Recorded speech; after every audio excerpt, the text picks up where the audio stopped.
Righty then. Today I wanted to talk about the dangers of predicting things too early.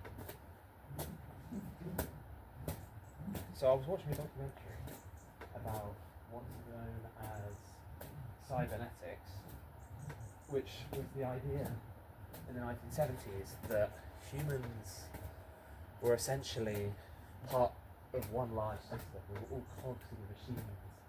Politics was not necessary. We were all in a system that just tended towards equilibrium. This was the dominant idea in ecology for roughly 50 years, that nature was a system that tended towards equilibrium. So whenever bad events happened, things would stabilise, populations would stabilise, food would stabilise, and so on. And then research came along and showed this to be entirely false.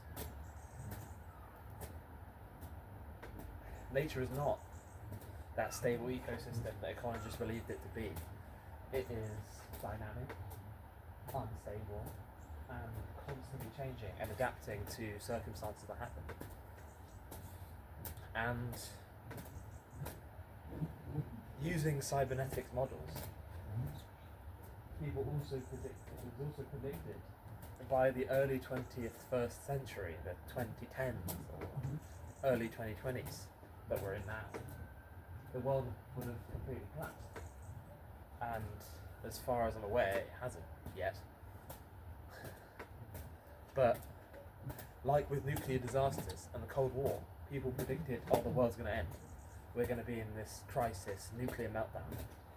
And there was a 100% chance of that happening. It's like Elon Musk, when he predicted Tesla's creating an autonomous self-driving car. In 2016 he said it, in 2017 he said it, 2018 he said it, 2019 he said it. Has it still happened yet? No.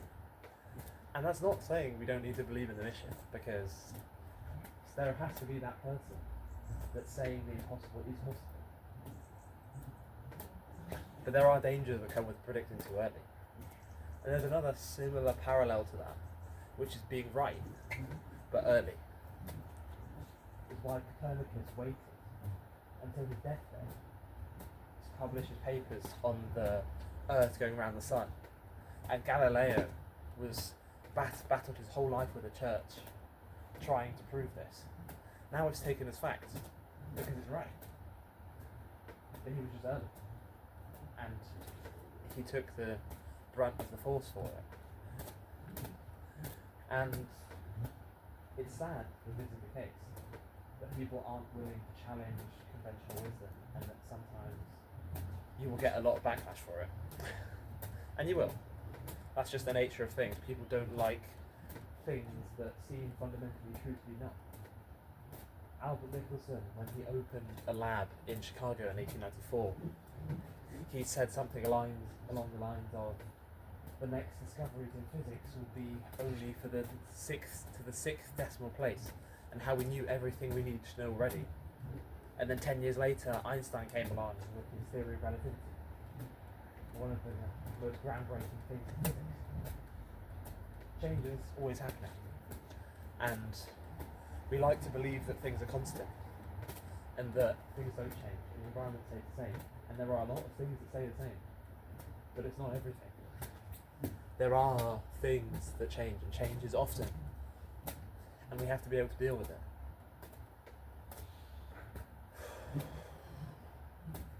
But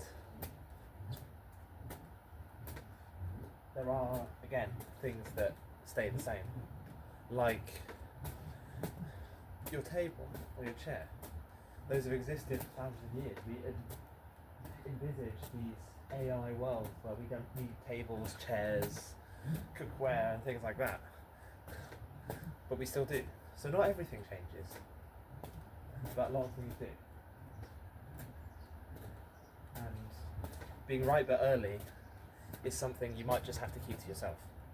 You can self-lead, work in the shadows, keep working on your idea, and then finally, when people start to accept it, and the snowball effect starts to happen,